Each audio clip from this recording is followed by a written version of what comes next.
And the Speaker's Choice reading on page 53 in the Big Book. When we became alcoholics, crushed by a self-imposed crisis we could not postpone or evade, we had to fearlessly face the proposition that either God is everything or else he is nothing. God either is or he isn't. What was our choice to be? This meeting ends after the Lord's Prayer. Please remember to silence all cell phones and keep distractions to a minimum during the speaker. Tonight we have Ali from Fellowship of the Spirit in Toronto. Let's give him an enthusiastic welcome.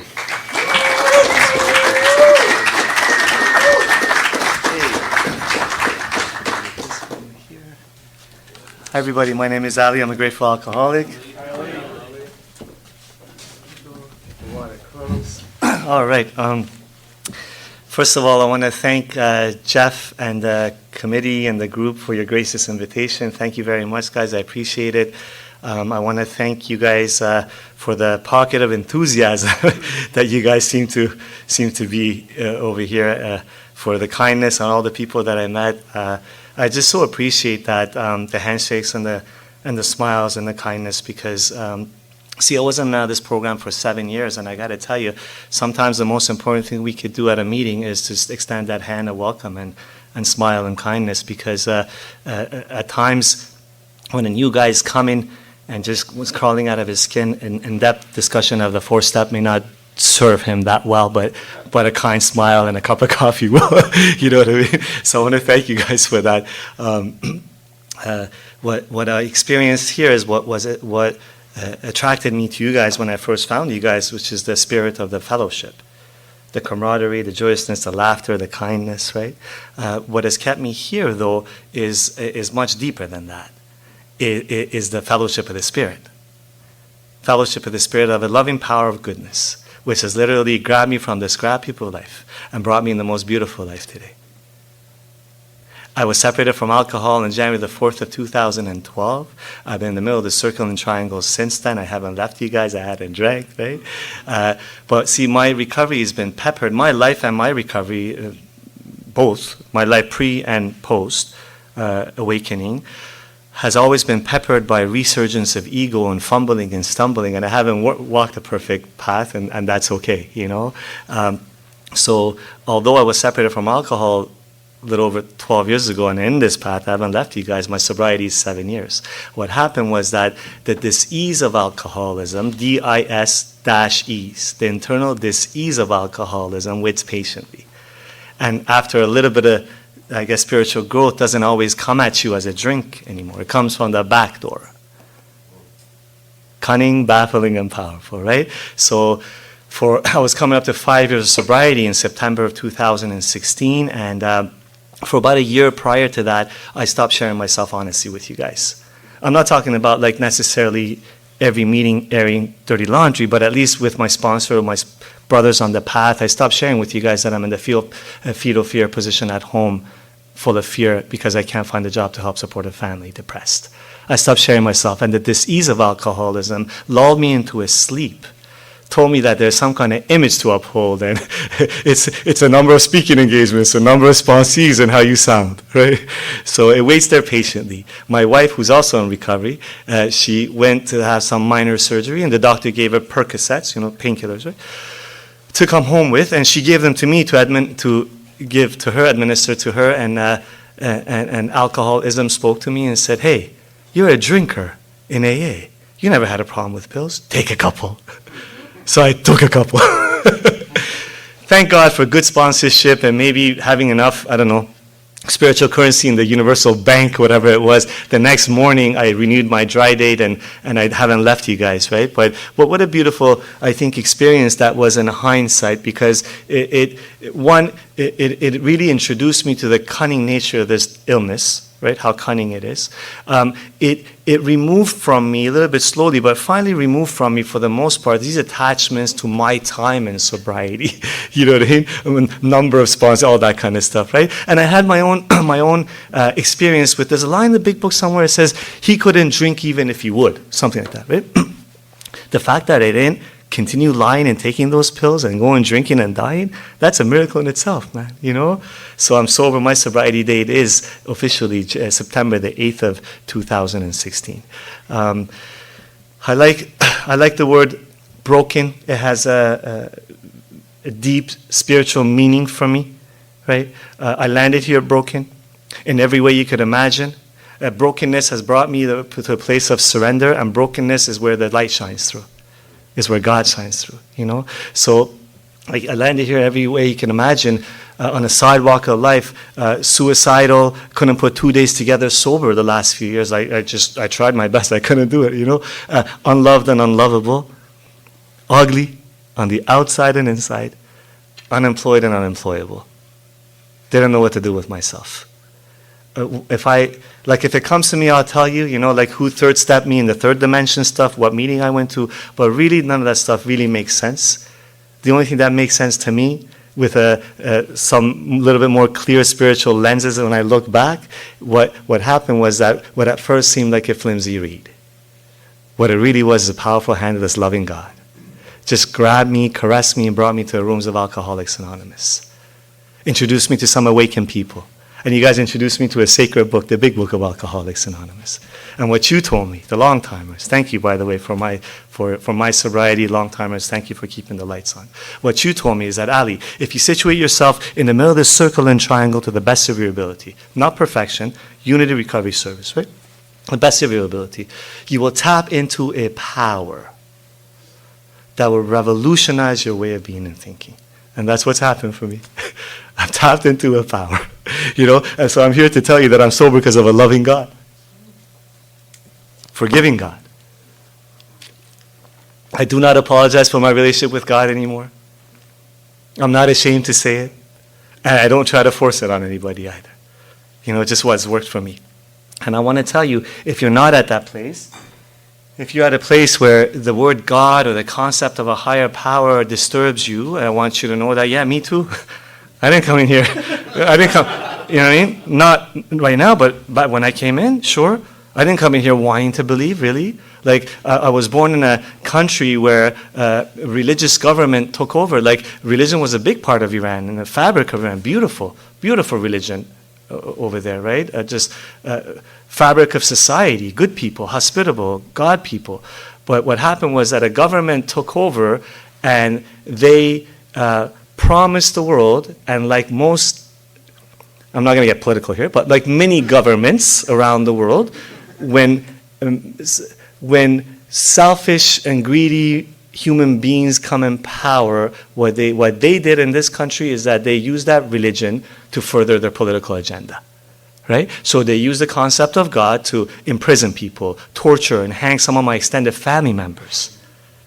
So that's the kind of God that I partially brought for you guys to deal with. The old-timers, right? And the beautiful old-timers. I love the fact that the old-timers have taught me so much, man. We don't shoot the wounded here. That's not what we do, So as I was arguing with you about God and your steps and, in and out dying, can't stay sober, you guys are happy. What you guys did was you would just be kind to me and say, hey, have a seat, Ali. Come sit down. Here's a cup of coffee. Why don't you come up with your own conception of God, right? So if you're at a place today where the word God bothers you, I'm going to humbly ask you to come up with your own conception of God. Whether there's a soul of a loved one that's passed on, that's near and dear to your heart, or the energy of the universe, nature, the collective consciousness of this group is the power greater than I could ever be, come up with your own conception of God for the rest of this conversation anyways, right? One-way conversation. No, it's a spiritual this is spiritual interchange here, right? I'm telling you. Right? For 7 years in and out, dying. For 7 years, in and out of Alcoholics Anonymous, For 7 years, I knocked on every single door that I could knock on to prove to you that I'm not an alcoholic, because I know the girl would fix me.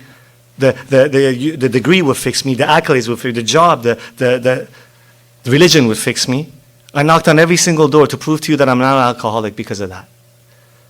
And every single one of those doors had to shut in my face.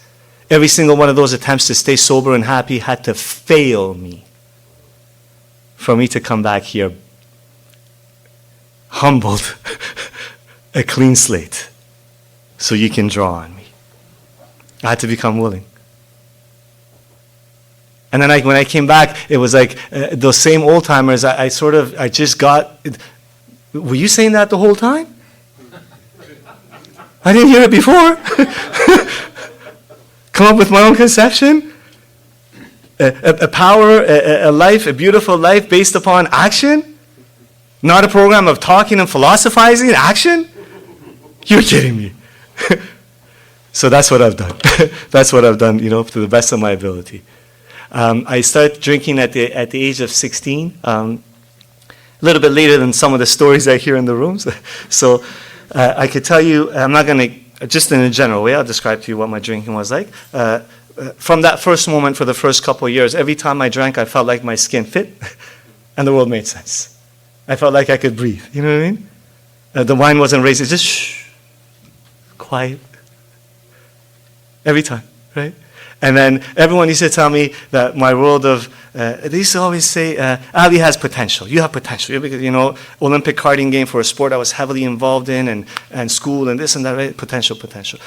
Within a few short years of drinking, this huge world of potential ended up being this small in grungy motel rooms in southeast Toronto with bottles of vodka and all the ugly extracurricular activity that follows that kind of lifestyle. Wanting to die every minute of the day, man. Didn't know what to do with myself. See, I'm an alcoholic because of the effect produced by alcohol. The effect produced by alcohol on me, it fills that God-sized hole to such a degree that I chased it to the gates of insanity and death for about 3 to 5 years after it stopped working for me. For our newer friends, what that means is that, and for our visiting friends, is that for the last, let's say, 3 years, 5 years of my drinking, I would drink as much as I could into oblivion, and my mind is still racing. I still want to kill myself. I used to treat that. What happened? Every part of this illness terrifies me. The fact that I suffer from an allergy of the body that you told me about when you took me through the doctor's opinion, I didn't know. My body reaction to alcohol is different than 90% of the people out there. I didn't know. I thought I'm making a decision at 3 in the morning to have the 20th drink and end up missing one of my best friend's wedding party. I was part of the wedding party. I missed the whole wedding. I thought that was me making it. I didn't know. I know once I put it in my body, there's no power or control of how much I drink. I didn't know that every time I drink, the drink takes the drink and the drink takes me and I'm gone. Go, until some kind of death or destruction happens in my life. I didn't know. I thought I was just stupid. I was weak. Be a man, my dad used to tell me. What's wrong with you? I didn't know that I was sick. And even more mind-boggling and terrifying than that is the fact that I had ample evidence in my life before AA and during AA, the 7 years, that when I take a drink, destruction happens. You know what I mean? So I knew. I had a lot of knowledge about that. The mind-boggling part of this illness is that despite all that knowledge, despite all that pain, I still went back to the first drink sober. Cunning, baffling, and powerful. I have a brain that has a virus in it. Left to my own devices, a drink is always an option. Always an option. Are you kidding me? I hear sometimes people say, for the last however many years I'm sober, I haven't had a reason to drink. Now, I understand the spirit of what they're talking about, right? I'm here to tell you that I have had many reasons to drink the last few years. The fact that I haven't is the miracle. This disease took me to many suicide attempts. Slashed wrist, bottles of sleeping pills, exhaust in a hose of the car with the garage door down, hose in my mouth. After every single suicide attempt, after every single psych room visit, emergency room visit, charcoal drink, they make you drink in those emergency rooms when you try to take some pills. Some loved ones around my bedside, usually my poor mom, crying, "Baby, don't do this anymore. Don't drink anymore." "Okay, Ma, I promise you." Meaning it. With every fiber, I meant it, man. And 2 or 3 days later, they let me out of the psych ward, emergency, whatever institution. They let me out, and this brain with a virus in it, ding, ding, ding, ding. Hey, that was a phase. That suicide attempt? Nah, you just need love in your life. Cunning, baffling, and powerful. Right? Cunning, baffling, and powerful. Meanwhile, I'm dying in this bitter morass of self-pity, loneliness, and despair. Quicksand all around me, Bill Wilson talks about in the big book. My skin hurts. Life doesn't make sense to me. I'm confused by life. All this sober. All this sober. Life hurts. Spiritual malady so cunning, so baffling that for years it would tell me that you're an alcoholic because. You're an alcoholic because you were molested by those two 15-year-old kids at the age of 7. You're an alcoholic because you came from a war zone. You were bombed on. You're an alcoholic because your dad beat you. He was an addict. Because. You faced racism when you first came to Canada. Because. This disease doesn't want me to look inside. Its job is to isolate me from you, and therefore from God. It has to point outside, and it makes sense because for years I searched the solution for this disease, nothing else comes to me but that, disease on the outside. It makes sense. That's why I blame the outside. See, please don't misunderstand it. If you've had traumas in your life, I'm not saying that. No, like, first of all, I don't know a human being that's perfect. I don't know one that's not wounded. Not one, okay? And then, especially if a child that faces trauma in life, man, you're going to be wounded. But what I'm saying is that does not necessarily equal alcoholism. Why? Why? Because my younger sister, 5 years younger than me, faced the same trauma in life as me. I hope not everything, but for the most part, right? Not an alcoholic. She had an alcohol problem and she had a cocaine problem. You know what she did when it got really bad? Put it down, walked away. Just like that. No, obviously she had to find a solution for the wounds, right? She's a psychiatrist, prayer, meditation, she's a beautiful human being, right? But see, I'm an alcoholic because alcohol treats that and then takes a hold of me and I have no more control or power to stay stopped. I was 12-stepped in 2006. I fell in love with you guys. I fell in love with, as I was saying, the spirit of the fellowship, the camaraderie, the kindness. I was happy that I found a group of people that drank like me. That's very important, by the way. It's very, very important. That's why we have so many 12-step programs, right? There's no way I'm going to stay just because I relate to you on the feeling and thinking level if I don't also relate to you on the drinking level. That's why the traditions are there, right? So that people that drank like me, felt like me, thought like me, you guys never judge me to my face. That's okay. That's okay. All good. All good. I get it. I was in and out for a long time, right? I fell in love with you guys. I was sober. My first introduction to Alcoholics Anonymous, sober for about 6 to 8 months. And I was on a pink cloud and a cloud 9 and just loving life. Just loving sober and just coming to a lot of meetings. And about 6 to 8 months, I guess, the disease in my head and my soul woke up and it told me a bunch of lies and you're not good enough, you're a loser, what are you doing here, da, da, da. A drink would fix that. And then I was in and out for 7 years after that, right? And for those 7 years, I would come to 90 meetings in 90 days, and I would set up chairs and coffee pots and just fellowship before and after, really immersed in fellowship, but dibble-dabbling in the steps. Just dying in these rooms, man. Either angry with you or depressed at me. Why am I not getting this program, which I think I'm doing? I think I'm doing what you're telling me, right? Apparently I was, right? Confused, but I'm not confused today. I know exactly why, because I wanted something for nothing. As I said earlier, I wanted to come to a 12-step program and not work the 12 steps. Imagine? Imagine in a hypothetical world, okay? If I'm starving, my body requires nourishment, and there's this one restaurant that you can only get nourishment and eat, right? Imagine if I go to this restaurant 90 times in 90 days, sit down and read the menu. Over and over and over and over and over and go home. Imagine that. Just read it. I did that in AA. And I come to different tables, you guys are eating delicious meals, and how does that taste? Can you describe it to me? How do you make that? Fantastic. And go home. I did that in AA.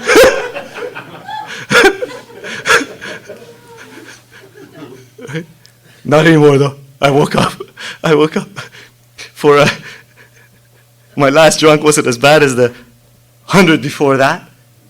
In devastation and length, it wasn't as bad, right? One night I went out. I was back in Alcoholics Anonymous. I was renting a room in a men's recovery home. I don't know if you guys have those here, right? Men's recovery home.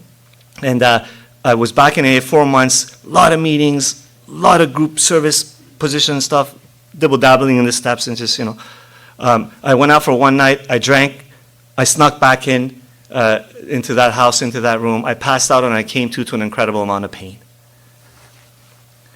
My joints were throbbing, my skin was hurting, my mind was racing, and the 4 horsemen came for a visit, like they always used to do for me. And their hooves sounded loud. Bewilderment, despair, frustration, and fear, whatever, terror. And they started to shout at me, you're a loser. Why don't you take your own life? You make everybody happy. A drink would fix that. My knees got bent. My mouth opened up. I had a profound spiritual experience, and I've had many, and I'm sure many here have had. Profound one. My knees got bent. I didn't bend my knees. My mouth opened up. I didn't open up my mouth. A prayer came out of me. God, whoever you are, whatever you are, can you just please help me not be like this anymore? Because I'm tired. That's a nice prayer. I'm tired. Help me.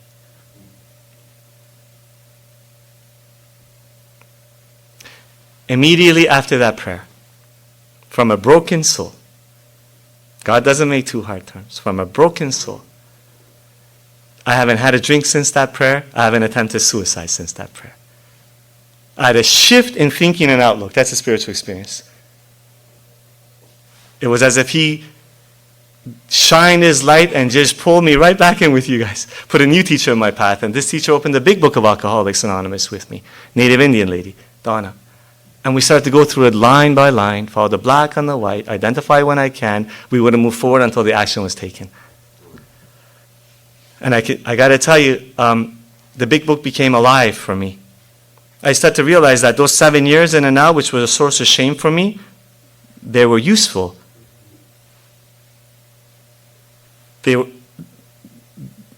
They helped me yet surrendered. They served a purpose, This lady, what she did was, she didn't make this an intellectual exercise, she made a spiritual endeavor. So what she did was that she poured her experience on the page of this book. And this book, which is a couple of inches, whatever, thick, became thousands of kilometers deep. When the gift of desperation meets the window of the grace of God, and one of you messengers appear in that window and pour your experience on this beautiful text. And I start to wake up. Now I want to share something as well also. Just because I've had that experience doesn't mean that has to be anyone else's. What I mean by this is this. When I share transformation, sometimes I get excited. Please don't misconstrue that as in like you have to do it the way I did it line by line. No. I just know that the steps are outlined in the big book of Alcoholics Anonymous. However you do it, I hope you do it in order. That's all that matters. Right? That's all that matters. That's all that matters. We went through the inventory process and for the first time ever at that time, for a period of time, I think what it felt like I was just unplugged from the ego. I start to see that everything that I'm complaining about, the jealousy, the better than, the less than, the government, you, whatever I'm complaining about, there's one common denominator. You're looking at them. It was me. It was me. I started to realize that I've been driving in Buffalo with a map of Montreal my entire life. Wrong GPS city. I'm the one going down one ways and hitting this. I thought it was you. I was sure it was you. You telling me it was me? Go figure. I woke up. I had a powerful step 6 and 7 experience, my first round of the steps, Steps are not homework assignments for me. They become a way of life, I was introduced to a group of old-timers, long-timers, some of them have passed on, that they revisit the first 9 steps once every couple of years or whatever. That's what, right? So my first round of the steps, I had a powerful step 6 and 7 experience. I was floating coming out of that hour from that basement. Floating, man, for a while. But sometimes quickly, sometimes slowly. It always materialized if I work well, right? With the help of my sponsor and my elders, we started to make the amends that I could. And with every single amends, I got a piece of my soul back. With every single amends, I was able to stand up straight, a little bit. My entire life, I was in self-esteem, confidence or self-esteem. But see, the problem is that Bill Wilson talks about common sense becomes uncommon sense, right? In the third dimension, my method of getting self-esteem is to do for me. Go to the gym, put on some weight, some bigger muscles, get a nice job, a nice car, and a girlfriend, and then you tell me I'm okay and I'll feel okay. Right? It doesn't work here. This is inside out. What you told me is that, okay, you want some real self-esteem, grounded in a power greater than you? You go and set right the wrongs you've done. I started to get self-esteem in Alcoholics Anonymous by making amends. By making $5 payments to a $2,000 debt a month.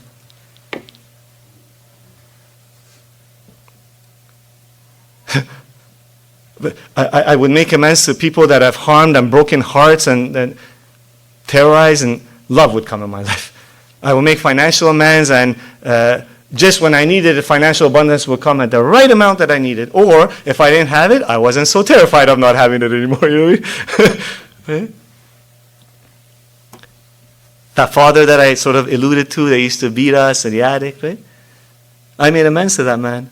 I made amends to him, and we became free, and we fell in love. We fell in love. Because I see through this process, it's the most incredible thing. It's like a whole new world comes into view. Whole new world. The fourth dimension. In which I saw this poor man he was beaten as a kid. He was kicked out of home at the age of 12 or 13. He had to grow up in the streets of Tehran, became a well-to-do man, self-made man.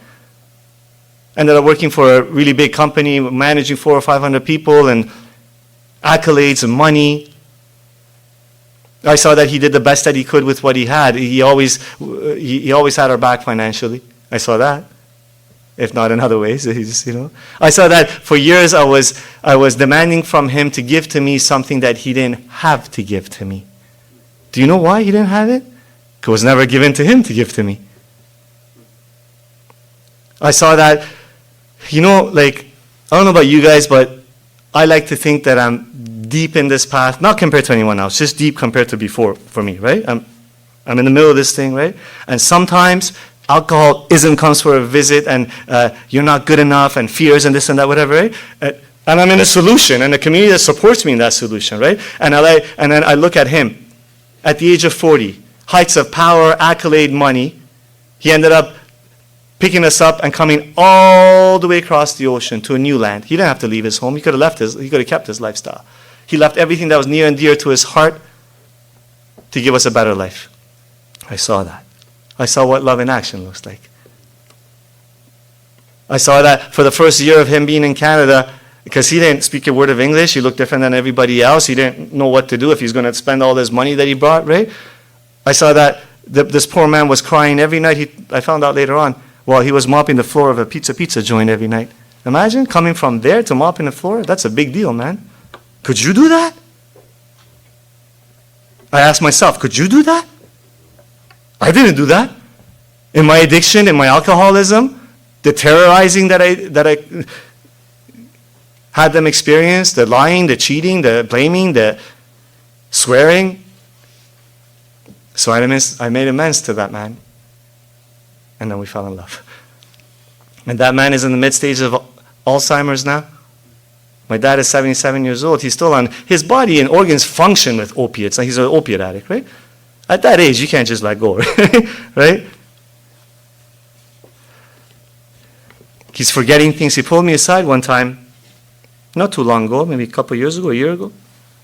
I'm translating. He said it in Persian. I'm translating. He says, son, I want to thank you. I know I haven't been the best dad, and I'm not the easiest person to be around at times. I want to thank you for who you are. Because when you're around, I feel peace. You don't judge me at all. Can you tell me about this recovery thing that you've been doing? You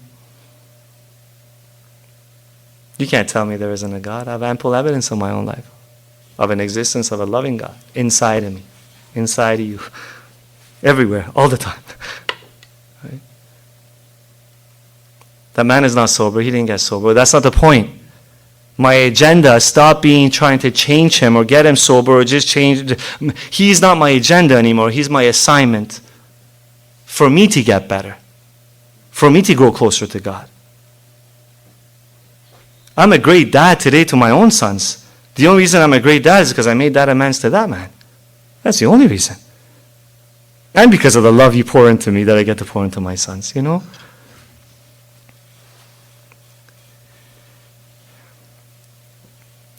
I started to sponsor very early on in sobriety. I want to share a couple of things that's just been my experience, if it's okay with you guys. Very early on in sobriety. At 3 months sober, I'm at the 12th step. I'm continuing to make amends, trying to practice prayer and meditation, just learning all that kind of stuff, right? And my sponsor said, you have to start to pass this message on. And I was scared. And I disagreed, not for long. I argued, not for long. And I said, well, what do I have to offer? Who wants someone with 3 months of sobriety? I don't, as a sponsor, right? And what I was told is that's very interesting, Ali, that line of thinking. Very interesting. Because if Dr. Bob Smith and Bill Wilson had some rule written in stone that you must have 1 year before sponsoring, any set period of time, right? We would all be dead. There'll be no AA. Because they were all young in sobriety, right? And please, I get it too, right? I get it. Like, back then, there was no other choice. Everyone's young in sobriety, right? Like, these days, we have some beautiful long-timers that I just admire their path, and I want what they have. And I get that, right? There may not be as much room or space, maybe, for people younger in sobriety to start to pass this message on. But see, what I was reminded of is that this program didn't start because Bill Wilson had an agenda to keep people sober. By all the archives and books and history stuff that we read, Bill tried that for the first 6 months, pulling people off of bar stools, forcing this program down people's throats. The program didn't start. He didn't drink, but the program didn't start. And I like to think if it didn't, he would eventually drink again, right? This program started when his business dealings in Akron, Ohio went down to the dumps, and he was pacing back and forth in the Mayflower Hotel, and the drink called him. And then the Spirit turned his gaze to the phone directory. A few phone calls later, he meets Dr. Bob. What was supposed to be a 15-minute conversation becomes 5 or 6 hours. And the language of love started from there, from one alcoholic's desire to stay sober himself. Ripple effects of it, waves of it. Have traveled 89 years later to us in this meeting, talking about it. So I stayed sober as a result of trying to pass this message on. I went to a men's shelter because my sponsor directed me, and I listened to direction, right? 3.5 months sober, I would open the big book of Alcoholics Anonymous, read 3 pages from it, set up a meeting, right? And these men who were staying at the shelter, we would share from the pain and chaos in their life, and the despair and hopelessness, and I would share the fact that I'm sober, and the fact that I have some peace in my life.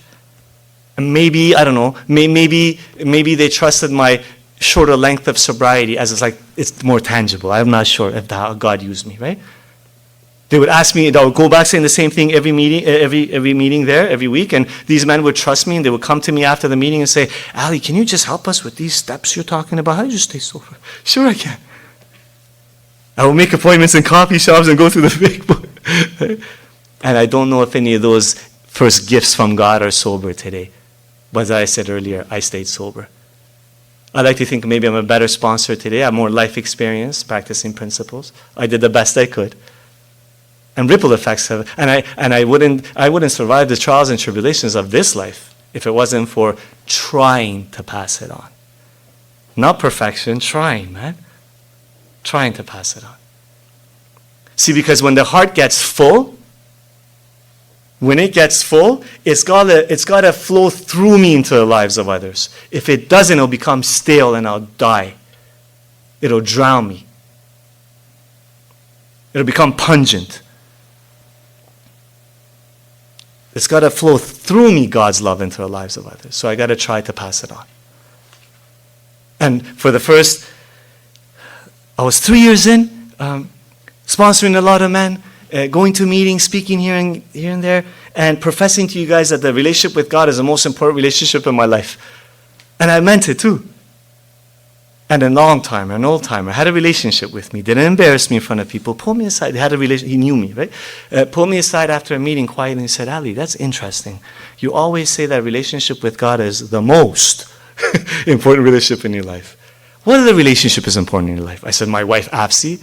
Okay, I want you to consider something. I'll give you a consideration. If you give your wife, Apsi, on a daily basis, the same amount of time that you give God on a daily basis, she would divorce you. I'm still doing, at 3 years in, sponsoring a lot of men, quick little prayer in the morning, quick little prayer at night. Imagine if all I did with my wife, good morning, honey, good night, honey. There'll be no relationship. Any relationship I have that means anything, I got to spend time with. Right? And please don't let me rock the boat. Listen, if that's working for you, God bless you, keep doing it. Right? All I'm saying is that for me, what happened for my elders and for me, this path is so broad and roomy when I first stepped forward. And every humble 24-hour step that I take, it becomes narrower and narrower and narrower in a couple of different ways. One way relevant to this story is that I can no longer get away with not doing what the big book suggests for too long. And big book suggests in step 11, prayer and meditation. From that day to this, trial and error, very imperfectly, a desire to get to know God more, a desire to spend time with this power. A prayer life and a meditative life has just grown around me. I wake up really early in the morning. I spend time with this power. Prayer, meditation, spiritual readings. Throughout the day, I'm always praying, God, can you remove this selfishness from me, self-centeredness from me? Can you show me what my assignment is here? What do you want me to do here, God? I don't know. At night, I do a little review, little prayer, little time. Not too long. Longer in the morning than at night, you know? As a result of trying to cultivate, very imperfectly, cultivate and deepen a relationship with this inner resource, with this loving power. Words cannot do justice when I try to describe to you the feeling of peace and joy and love that I experience most days anyways, you know? Most days. Indescribable. And at the same time, I cannot describe to you sufficiently when life gets tough, and sometimes life does get tough, and I'll talk to you about that, as a result of prayer and meditation and cultivating a relationship with this power. In the valleys of life, the knowing inside my heart that everything's going to be okay. I just need to be next to you guys. Everything's going to be okay. You know? The last few years, when my wife speaks sometimes, she makes me laugh. She says, life's not always rainbows and lollipops. And she's right. Life's in session sometimes, man. Right, brother? It comes at you sometimes, man. Boulders come at you sometimes. Depressions. Since I was a kid, follow me into adulthood, follow me into recovery, feeling like a fraud, sponsoring people depressed at times. Continuous inside help and out, 12 steps and outside help has transformed, right? I suffered from that for a while. Couldn't find a job to help support a family for a while, you know, like you can find $15, $20 hour jobs. You barely support yourself as a bachelor, not a family. And alcoholic noise in my head. You're a loser. You're not a real man. A real man would support his family. The depression that ensues that. Apsi and I, my wife and I, we're coming up to 11 years of marriage. We got separated a couple of times. We almost got divorced. I was sure that she's to blame. I left home. I went and rented a room in a house close to the house that we own, that we live in, because I wanted to be close to my boy, my son. I was sure that she's to blame. She's cruel. She's shallow. She chases money too much. Right? For about a year, I moved out. For that whole year, I never let go of your hand, eh? I never let go of the program. Broken. I fumbled and stumbled. My sponsor walked me through. Other elders walked me through. I would wake up a little bit and it would get me again. The noise in the head. Towards the end of that year, I found myself in a room that I was renting close to my house. in the exact same position that I had found myself many years earlier when I got sober. The four horsemen came for a visit again. Wouldn't it be good if you weren't here? Maybe a drink would fix that. My knees got bent again. A prayer came out of me. This prayer was a little bit different. God, I know who you are now. I have evidence in my life of your love. Can you just help me not be like this anymore? Because I'm tired of me. I'm destroying my life sober. I picked up the phone, called an elder. He took me through a set of steps. And I just woke up. And I became detached from being married. I don't mean like I didn't care. I became detached as in like I didn't need it like I needed oxygen. I wanted to love on her exactly the way she is. I woke up to the fact that everything that I was accusing Afsi of, my wife Afsi, I was doing too in my own way. I woke up. I just wanted to co-parent with her. With the help of my sponsor, he said that, well, Ali, now we're going to try to, on a deeper level, practice principles in a marriage that's not working. That was news to me. I always try to practice principles when I got my way. Anyways, that wasn't working. So we were good for about a year, and then the pandemic hits. I thought that was it for the marriage, just loving on her, loving on them. Pandemic hits, and I don't know with you guys, but we thought we were probably going to die at the beginning, right? It's a good chance we're all going to die, right? So much for that. Sorry, outside issue.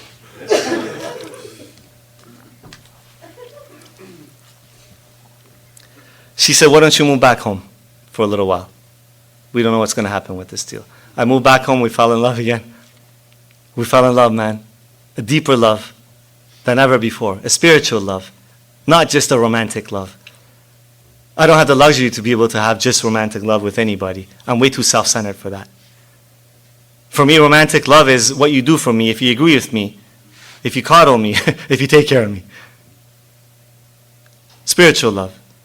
That means Afsi and I have to have a continuous spiritual awakening experience together. That means God has to be in the middle of this thing. Either God is everything, or else this marriage is nothing.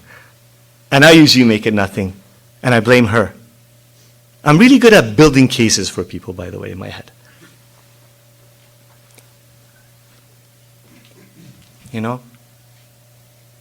Every single valley in life. There's so many I could talk to you about. But every single valley in life. It served a purpose. Because it's brought me back to the table with God for a deeper level of experience. For a deeper level of surrender of my ideas. All this painful stuff and recovery has made me a better human being. It's made me more humble. It's made me kinder to other people's pain. It's made me a better messenger, I think. And every single time I have gone to, and I still go to maybe once in a while, to my sponsor or my elders with a perceived calamity of my life. They share their experience of if they've had the experience applying spiritual principles, and they point me to some action that points me to God. To some inventory, to some amends, to some newcomer, to some prayer matter, to something, some action that points me to God because I'm beyond human help. Your love, I love your love. I cherish your love and I need your love. But in itself is not enough. Love is not enough. Powerful illness. Fear is not enough. Powerful illness. If your love leads me to a set of action that I tap into a higher love, now we're talking. Now we're talking, I've had to, these steps, they've had to become a way of life. They've had to become a part of every single fiber, the fabric of my being. Because I don't suffer from a drinking problem. I suffer from alcoholism. It's a soul sickness, man. It's a spiritual malady. In which, on my own power, I want to crawl out of the skin, man. On my own power, I'm always worried about what you think about me. Afraid of what you think about me, On my own power, there's always some destination to get to, something to achieve, someone to date. And when I get there, I don't feel good enough again. This disease lulls me into a sleep, a delusion that somehow I'm separate from you guys. On my own power, that is, right? Which leads me to the biggest delusion of all. If I'm separate from God's kids, then I'm separate from this power. He or she or it is something maybe out there, maybe it doesn't exist, I'm not sure. That's not true for me today. God is closer to me than breath. I'm awake and I'm aware to this moment, to this life, in gratitude, most of the time. Not all the time, most of the time. Most of the time, you know? A beautiful life, man. The last few years, all I've been doing to the best of my ability is clean house, trust God, and help others. That's all I've been doing, with a lot of mistakes. What you guys keep telling, what Dr. Bob said. These steps, basically. Clean house, trust God, help others. And I've stepped back and I've been watching in awe of this power do for me and my wife what we could not do for ourselves. Number one, keep us sober. Right? Unlovable, unloved, ugly on the outside and inside, short-term relationships, everyone always left me. Use the opposite sex like alcohol. Heal me like a medicine. As I said, coming up to 11 years of marriage, a beautiful marriage, you know. Soldier of God she is. I love her, man. A person who just has accepted me for me, broken and all. There you go. About 14 years ago must have been my last suicide attempt, something like that. I didn't know what to do with this life that God had given me. I didn't know. I didn't want it. 9 years ago, God gave us a baby boy. His name is Darius, and he's one of the best things in my life. And as I was saying earlier, I'm a good dad. I really am. I play with him, and I train him martial arts, and we jog together. I tell him he's handsome. You can be anything you want, baby. Daddy loves you. I got you back.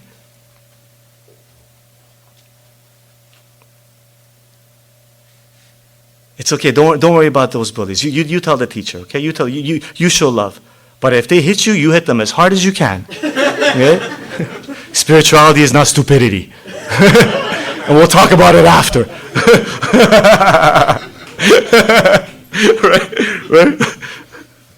All this stuff, all the love all the stuff that I thought maybe a child needed, and I'm sure it needed, I just didn't get from my dad. I give it to my son today because of you guys, because it's a beautiful program, you know? So I'm a good dad because of you, really. 3 years ago, my wife got it in her heart that she wants another baby. Darius is like, at that time, he was 3 and 6 years old at that time, right? So I tried to argue against it.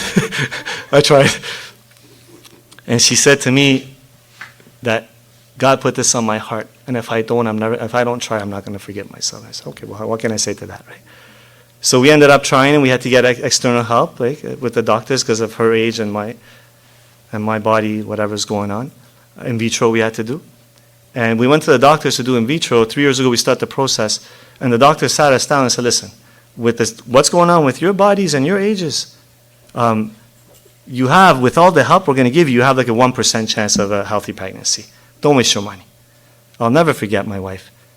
In that doctor's office, held my hands, tears coming down her eyes, looked at the doctor and said, "Doc, you do whatever you need to do, and we'll do what we do, because you don't know the God that we know, do you?" My son Maximus is 4 months old now. At the age of 52, she gave birth. I'm 47. She robbed the cradle. But she looks good. She looks so much better than me. I swear. I punched up. It's a God deal.